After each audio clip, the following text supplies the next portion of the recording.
America ಸಂಯುಕ್ತ ಸಂಸ್ಥಾನದ Oregon ಕರಾವಳಿಯಲ್ಲಿ Richter ಮಾಪಕದಲ್ಲಿ 6.2 ತೀವ್ರತೆಯಿದ್ದ ಭೂಕಂಪದಿಂದಾಗಿ ಜನಜೀವನವು ತತ್ತರಿಸಿ ಬೀದಿಗೆ ಬಂದಿದೆ.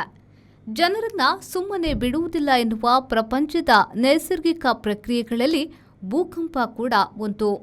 ಬಹುತೇಕ ಜಗತ್ತು ಭೂಕಂಪ ವಲಯದಲ್ಲೇ ಇದೆ. ಒರೆಗಾನ್ ಕರಾವಳಿ ಭೂಕಂಪದ ಕೇಂದ್ರ ಬಿಂದು ನೆಲದ 10 ಕಿಲೋಮೀಟರ್ ಅಡಿಭಾಗದಲ್ಲಿ ಇರುವುದಾಗಿ ಭೂಗರ್ಭ ವಿಜ್ಞಾನದ ಜರ್ಮನ್ ರಿಸರ್ಚ್ ಸೆಂಟರ್ ಹೇಳಿದೆ. ಜನರು ಬೊಬ್ಬಿಟ್ಟು ಮನೆಗಳಿಂದ ಹೊರಗೋಡಿ ಬಂದುದು ಕಂಡುಬಂದಿದೆ.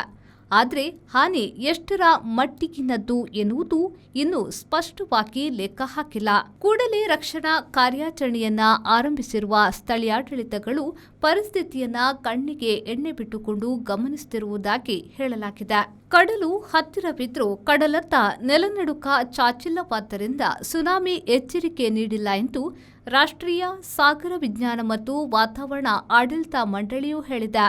ಒರೆಗಾನ್ ಕ್ಯಾಲಿಫೋರ್ನಿಯಾ ಗಡಿಯ ಕಸ್ಕಾಡಿಯಾ ಸಬ್ಡಕ್ಷನ್ ವಲಯವು ಭೂಕಂಪ ವಲಯವೆಂದೇ ಕುಖ್ಯಾತವಾಗಿದೆ. ಈಗಿನ ಭೂಕಂಪದಿಂದ ಕರಾವಳಿಯ ಸಾಕಷ್ಟು ರಸ್ತೆಗಳು ಸೀಳಿರುವುದು ಕಂಡುಬಂದಿದೆ.